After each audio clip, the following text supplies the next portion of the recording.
Donc, le document s'est ouvert, vous êtes en affichage normal, vous voyez des lignes horizontales, plein de lignes horizontales.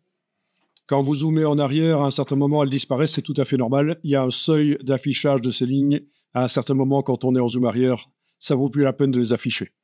À quoi est-ce qu'elles servent? Est-ce que vous voyez à quoi elles servent, ces lignes? Oui. Donc, quand on affiche en aperçu, on ne les voit plus, bien sûr. Voilà.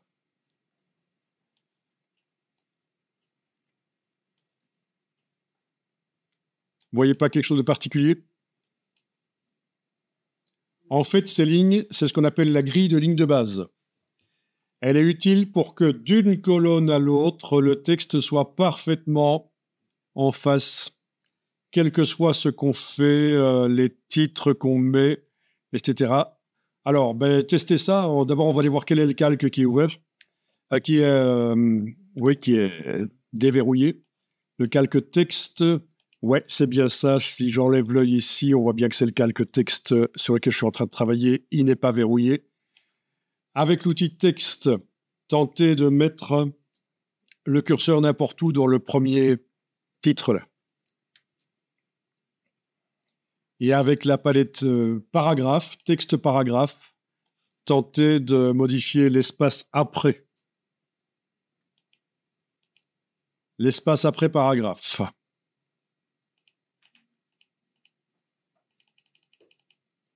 Voilà, si je diminue, le texte remonte.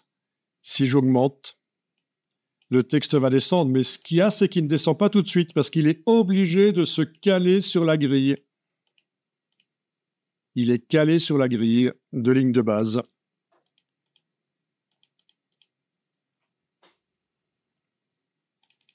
Donc, comment est-ce que ça fonctionne? Je vous explique. Donc, ça fait partie des choses qui ont l'air un peu ridicules quand on les prend comme ça. On parle de faire en sorte que d'une colonne à l'autre, quoi qu'on fasse, les lignes sont dans le prolongement l'une de l'autre. Ça a l'air ridicule, mais je vous rappelle qu'un beau document avec une belle typographie, c'est une somme de choses qui, prises séparément, ont l'air un peu ridicules et anodines, sans importance. Mais si on les ignore toutes, on a un document qui, finalement, au niveau typographie, n'est pas terrible. Donc, comment ça fonctionne? Eh bien, le principe, écoutez, vous allez mettre le curseur dans un des paragraphes, hein, celui-là par exemple, n'importe où, pour indiquer que vous travaillez dans ce paragraphe. Ah, on va quand même devoir le... D'abord, dans la palette paragraphe, vous allez désactiver l'alignement sur la grille. C'est là. Voilà. Comme on le voit, les lignes ne sont plus alignées sur la grille.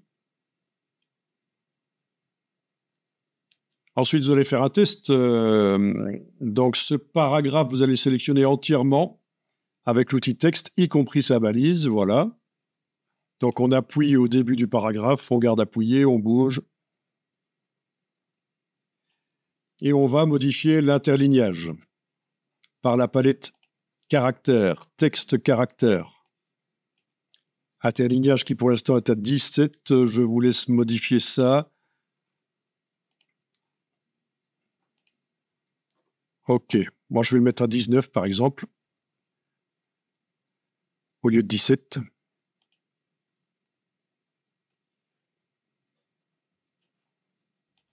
On est d'accord, ça marche? Interlignage 19 au lieu de 17 par exemple. Qu'est-ce qui se passe si maintenant on enclenche l'alignement sur la grille de ligne de base? Mais vous voyez que le texte se met une ligne sur deux. Est-ce que vous comprenez pourquoi?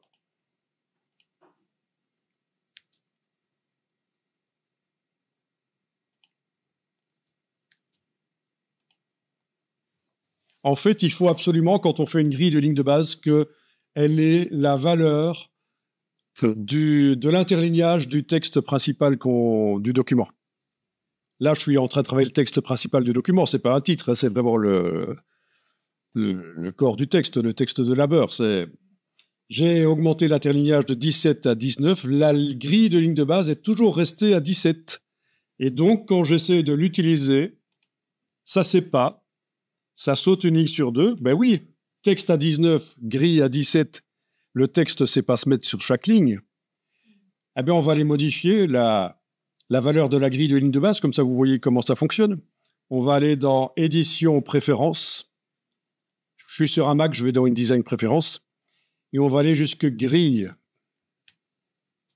Grille. Édition Préférences Grille. Bon, là, il y a la grille du document, mais ce n'est pas ce qui nous intéresse ici. Ce qui nous intéresse, c'est la partie du dessus, grille de ligne de base. Et ici, vous allez mettre, je ne sais pas si vous avez mis 19, vous mettez 19. Si vous avez mis autre chose que moi, vous mettez ce que vous avez mis comme interlignage. Pas 19 dans mon cas. OK. Et là, ça marche. C'est un peu logique, quoi. On fait en sorte que la grille de ligne de base ait un espace entre les lignes, l'interlignage de la grille, le même que le texte principal. Bien. Et alors, tant qu'à faire, dans les styles de paragraphe, texte, style de paragraphe, on va répercuter les modifications qu'on a amenées là, on va les répercuter sur le style. Vous voyez que quand je survole le style, il y a un petit signe plus et on m'indique qu'il y a eu des choses. J'ai modifié manuellement, il y a eu des changements au niveau local, manuellement, dans un des paragraphes. Je vais ici demander menu de la palette style de paragraphe. Redéfinir le style, il ne veut pas. Pourquoi il ne veut pas? Attendez, on va cliquer avec le curseur dedans. Oui, là, ça marche. En cliquant avec le curseur dans le paragraphe, menu de la palette style de paragraphe, redéfinir le style. Voilà, donc les changements locaux ont été intégrés dans le style. Donc les styles paragraphes, c'est dans le menu texte style de paragraphe. Si vous cherchez la palette des styles paragraphes, vous voyez la logique, on avait fait ça. Hein. Je peux y aller de manière plus, comment dire, plus radicale ici. Hein. Si je modifie ce paragraphe-là, que je sélectionne, si on modifie sa police de caractère,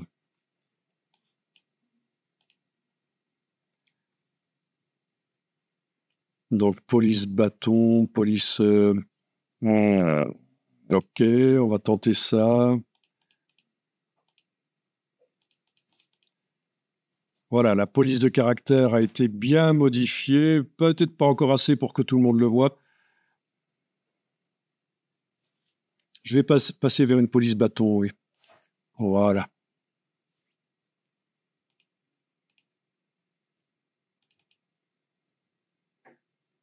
Donc là, j'ai modifié le corps, mais pas l'interlignage, juste le corps. La police, je suis passé en Geneva, si vous voulez, vous tapez GEN, vous allez tomber directement sur la police. Donc c'est une police suisse, donc une police bâton, sans empattement, par rapport à celle qu'il y avait avant. Et donc, si c'est ça qui me plaît, finalement, je vais inscrire ça dans le style de paragraphe qui est utilisé par tout le reste du texte. Menu de la palette style de paragraphe. Redéfinir le style, il faut que j'aille cliquer dans le paragraphe avec l'outil texte. Voilà. Menu de la palette style de paragraphe, redéfinir le style. Et voilà, tout le reste du document est en Geneva. C'est quelque chose qu'on avait vu, hein. Ça vous rappelle le principe, hein, de redéfinir le style. Donc la grille de ligne de base, comme ça vous avez une idée de ce que c'est intéressant. Ça se voit souvent dans les documents qui sont bien travaillés. Est-ce qu'il y en a qui n'ont pas compris, qui veulent une re-explication? Où est-ce que ça va? Alors méfiez-vous, bien sûr, quand vous mettez des polices de caractère, il y a certaines polices qui sont ce qu'on appelle les polices display, qui sont uniquement pour des titres ou des posters. Voilà, il y a des polices tout à fait spéciales. Voilà, par exemple ça. Ce genre de police, on ne l'utilise pas pour des paragraphes. C'est une police display. Et si vous regardez sur fonts.adobe.com ou Google Fonts, vous allez voir qu'on peut filtrer les polices. On peut voir que les polices display si on veut. Très pratiques, elles sont jolies, elles sont sympas, mais pour des paragraphes entiers, ça ne va pas. J'annule ça. Et voilà. C'est l'occasion. Donc, il y a les polices bâtons, les polices à empattement, mais il y a aussi les polices display.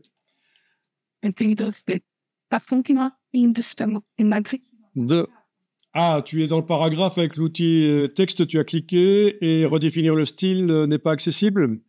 Pourquoi c'est dans le parallèle? Et tu l'as bien modifié? Ah, il faut l'avoir modifié.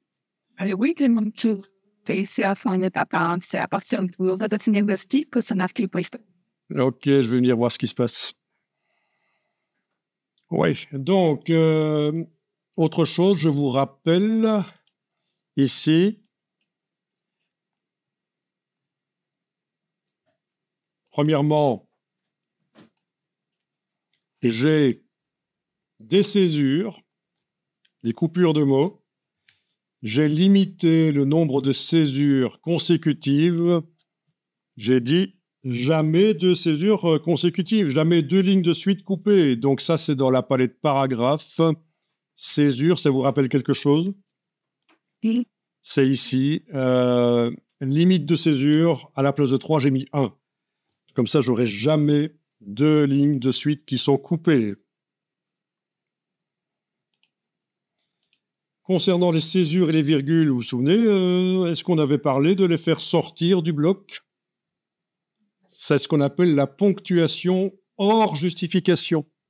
Ça, c'est quelque chose, les typographes, les gens qui font attention au texte, ils vont tout de suite voir quand vous avez fait sortir légèrement les tirets, virgules et points du bloc. Donc, il faut sélectionner, en fait, allez-y, testez. Il faut sélectionner le bloc avec la flèche noire. Et il faut aller dans Fenêtre, Texte et tableau, article au singulier. On n'avait jamais vu ça, ça vous rappelle rien? Ah ben voilà, c'est l'occasion de le voir. Ça fait partie des choses. Et donc là, vous avez alignement optique des marges. Donc c'est Fenêtre, Texte et tableau, article au singulier. Et dès que vous cochez ça, vous voyez que les tirets, virgules, etc. sortent du bloc. Alors l'idée, et les points aussi, l'idée c'est que quand on regarde le bloc, on n'est pas de crénelage sur le côté, le bloc avec du texte justifié. On n'a pas l'impression que ça rentre. Donc c'est visuellement une astuce visuelle. Alors ça paraît ridicule, mais vraiment, il y a des gens qui font attention à ça. Dès qu'ils voient un document, voilà, ils voient que vous avez vous avez enclenché ça. Alors ça, c'est pas un style, ça s'inscrit pas dans le style du paragraphe. Ça se met sur le bloc. Sur le bloc. C'est un paramètre de bloc. Et ça s'intègre dans le style d'objet. Si on fait un style d'objet au départ du bloc, ça sera intégré. Que l'alignement optique des marges est là. Ça, c'est uniquement quand on a du texte aligné en drapeau. C'est pas pour le texte justifié. Ça, vous vous occupez pas de ça. Ce qui nous intéresse, c'est juste de faire sortir. Voilà, comme ça. OK. Que dire de plus? Normalement, la gouttière, et là je fais commande B, CTRL B, en ayant le bloc sélectionné. Menu objet, option de bloc de texte. J'ai mis une gouttière de 8 mm ici. Normalement, la gouttière doit avoir une valeur équivalente au corps du texte. Donc, si le corps du texte, finalement, chez moi, c'est du 13 points, je devrais normalement, pour le bloc, mettre une gouttière de 13 points. Mais après, visuellement, vous pouvez choisir d'avoir une gouttière plus grande. C'est juste ce qui est habituel. 13 PT, tabulation. Voilà, vous voyez? La gouttière s'est resserrée et je suis à 4,586. C'est l'équivalent des 13 points de corps que j'ai été reporté ici pour le bloc en tant que valeur de gouttière. On est d'accord? Allez-y, essayez. Donc, c'est ce que typographiquement il est conseillé. Que la gouttière ait une valeur équivalente à la taille du texte qui est dedans, le texte principal. Après, à vous de voir. Donc, regardez quelle est la taille du texte principal dans la palette caractères. Sélectionnez le bloc. Commande B. Donc, menu objet, option de bloc de texte. Tapez ici la même valeur. Donc, c'était 13 PT, 13 points. Touche tabulation pour valider. Ça vous transforme en millimètres parce que c'est réglé comme ça dans les préférences unités du document. On n'a pas mis tout le document en points ici. Il y a des gens qui aiment bien les dimensions de blocs, etc., les déterminer en points typographiques. Et donc, 13 PT resterait ici. Est-ce que ça vous paraît clair, ça?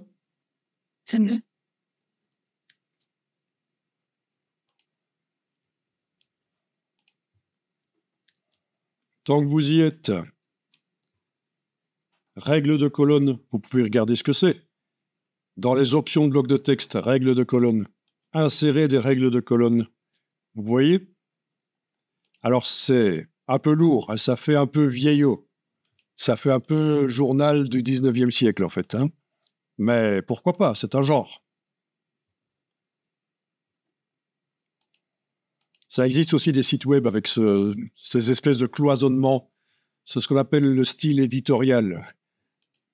Donc on peut faire des publications en style éditorial, que ce soit pour imprimer ou pour le web ou autre chose. Mais ça fait vieux.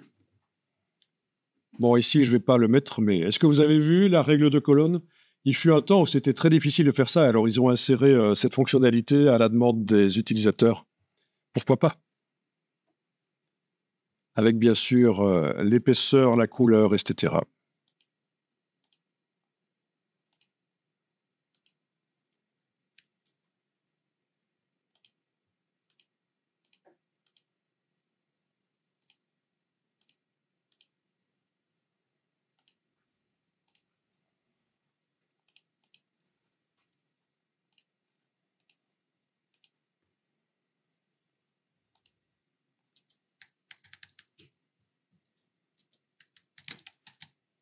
OK.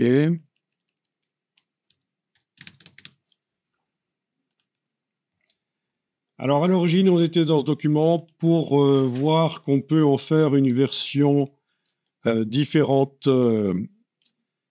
Donc, c'est du format fichier, format de document. C'est du format quoi? C'est du format lettre vertical. On va le faire en A4 horizontal, par exemple. Donc, double changement, orientation, taille de papier. Et pour ça,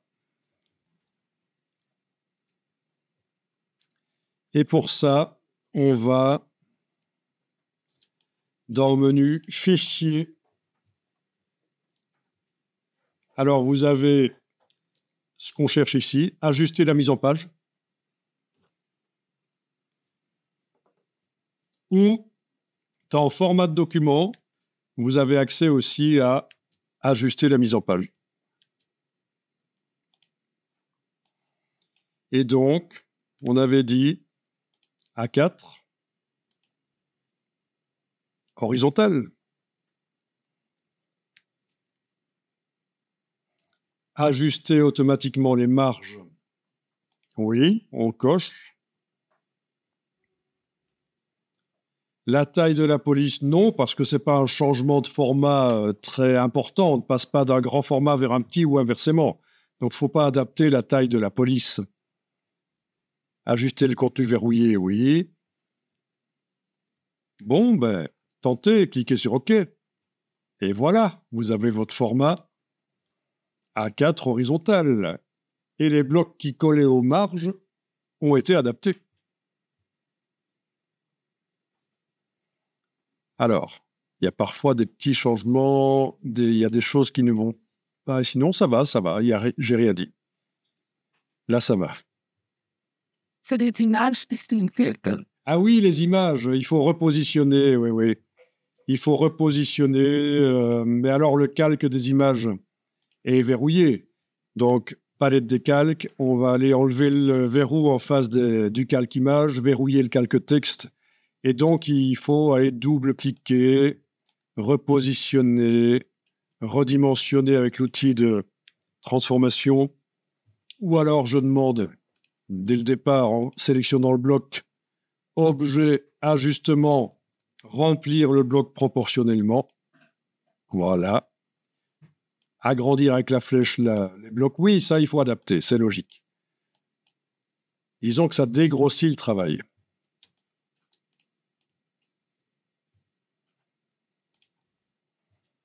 La taille ici du titre devra être réadaptée, etc. Oui.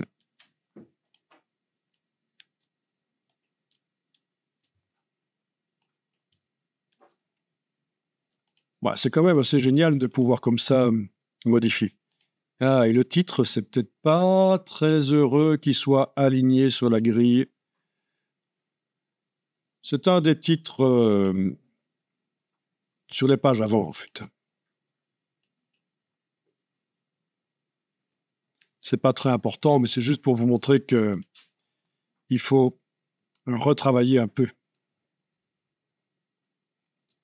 Ouais, le pot a été coupé ici, voilà.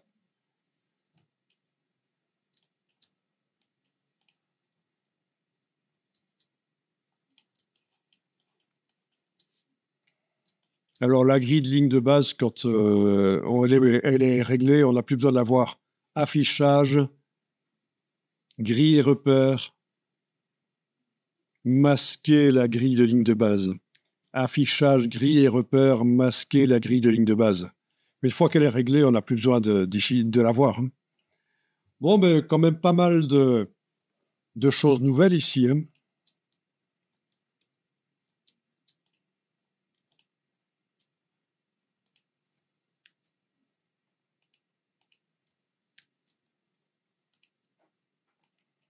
Alors ça reste le meilleur logiciel pour faire la mise en page.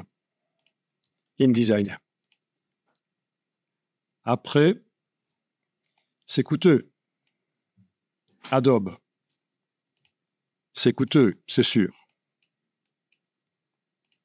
C'est presque 80 € chaque mois. C'est pour ça que je vous avais parlé des alternatives, notamment Affinity. Ça vous dit quelque chose? Affinity Publisher en version licence perpétuelle. Oui. C'est-à-dire, vous achetez une fois et vous l'avez. Oui. Affinity Publisher.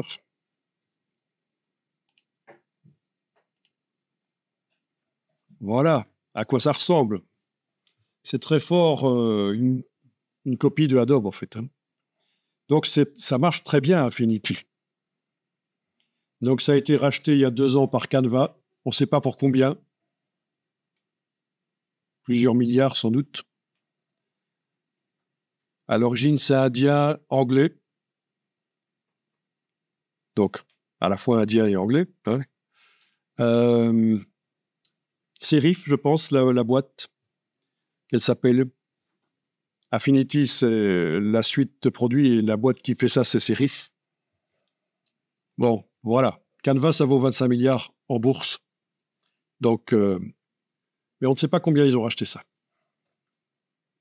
Donc, tous les utilisateurs d'Affinity ont commencé à stresser et se sont demandé, mais est-ce qu'ils ne vont pas passer en abonnement, du coup, vu que c'est racheté par Canva? Pour l'instant, pas. OK. Pour donner un petit ordre d'idée, Adobe, c'est 300 milliards que ça vaut. Microsoft, 3000 milliards. Enfin, vous voyez à peu près les chiffres. Donc, Canva, c'est petit. Hein. Mais c'est intéressant l'histoire de Canva, qui a racheté Affinity. C'est une dame qui, au départ, voulait automatiser son travail graphique avec une espèce de banque de graphisme, en fait. Ils ont commencé à 2. Une Australienne. OK, alors, par rapport à Affinity, il y a un truc Zarbi qui se passe pour l'instant. Affinity, Affinity, je vais taper Affinity simplement là. C'est qu'en fait, voilà, depuis 2 semaines à peu près, on a ça. le site Affinity est bloqué. C'est une opération marketing, on ne sait pas. Il va se passer quelque chose le 30 octobre, mais on ne sait pas quoi. Ils ont bloqué tous les forums. Les utilisateurs ne peuvent pas parler, en discuter. Enfin, les forums qui maîtrisent. Donc avant, quand on est là, on avait tous les produits, les prix, on pouvait acheter. Mais là, c'est bloqué. Donc 30 octobre 2025, on saura quoi. Voilà.